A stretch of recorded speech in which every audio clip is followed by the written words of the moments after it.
اعوذ باللہ من الشیطان الرجیم بسم اللہ الرحمن الرحیم۔ سورہ سجدہ کی چند آیتیں پڑھ رہا ہوں۔ آیت نمبر 11، آیت نمبر 12، آیت نمبر 13، آیت نمبر 14۔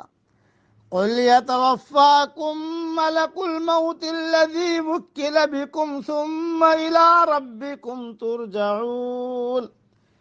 کہہ دیجئے کہ تمہیں موت کا فرشتہ فوت کرے گا جو تم پر مقرر کیا گیا ہے، پھر تم سب اپنے پروردگار کی طرف لوٹائے جاؤ گے۔ وَلَوْ تَرَىٰ إِذِ الْمُجْرِمُونَ نَاكِسُو رُءُوسِهِمْ عِندَ رَبِّهِمْ، کاش کہ آپ دیکھتے جبکہ گنہگار لوگ اپنے رب تعالیٰ کے سامنے سر جھکائے ہوئے ہوں گے۔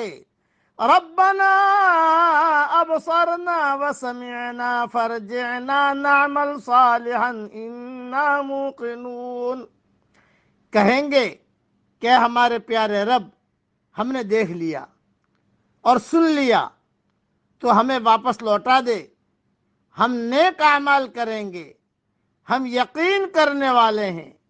وَلَوْ شِئْنَا لَآتَيْنَا كُلَّ نَفْسٍ هُدَاهَا، اگر ہم چاہتے تو ہر شخص کو ہدایت نصیب فرما دیتے۔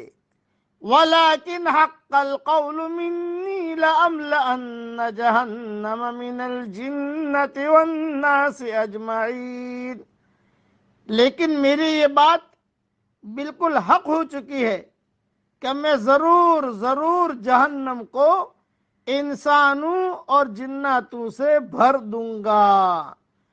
فَذُوقُوا بِمَا نَسِيتُمْ لِقَاءَ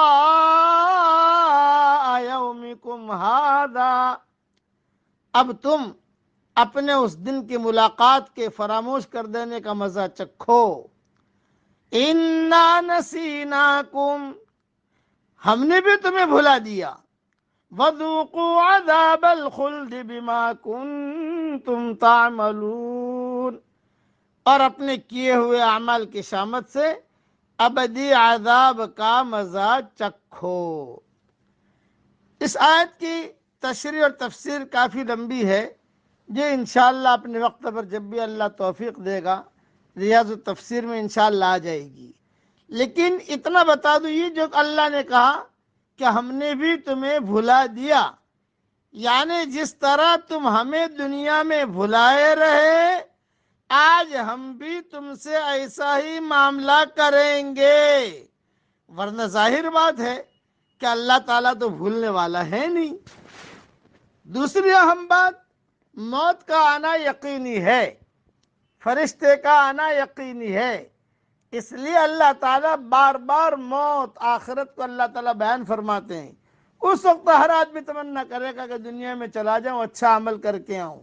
دوسری جگہ فرماتے ہیں حَتَّى إِذَا جَاءَ أَحَدَهُمُ الْمَوْتُ قَالَ رَبِّ ارْجِعُونِ لَعَلِّي أَعْمَلُ صَالِحًا فِيمَا تَرَكْتُ كَلَّا إِنَّهَا كَلِمَةٌ هُوَ قَائِلُهَا وَمِن وَرَائِهِمْ بَرْزَخٌ إِلَى يَوْمِ يُبْعَثُونَ، موت کا وقت آئے گا تو بے ایمان، بے دین، بے نمازی، جو بھی اللہ کے حکامات کو توڑنے والے ہیں، توڑنے والیاں ہیں، وہ کہیں گے اللہ پاک واپس بھیج دے، اللہ پاک واپس بھیج دے، اچھے اعمال کر کے آئیں گے۔ اللہ تعالیٰ کہیں گے کہ اب نہیں، تمہارا وقت جو ہے پورا ہو گیا۔ پوری تشریح، پوری آیت کا خلاصہ ایک ہی بات ہے، خدا کے یہاں اس اعتراف کی قیمت ہے جو بغیر دیکھے کیا گیا ہو۔ دیکھنے کے بعد جو اعتراف کیا جائے اس کی کوئی قیمت نہیں ہے۔ اس لیے اسی کو کہتے ہیں الذین یؤمنون بالغیب، غیب کی باتوں پر ایمان لانا۔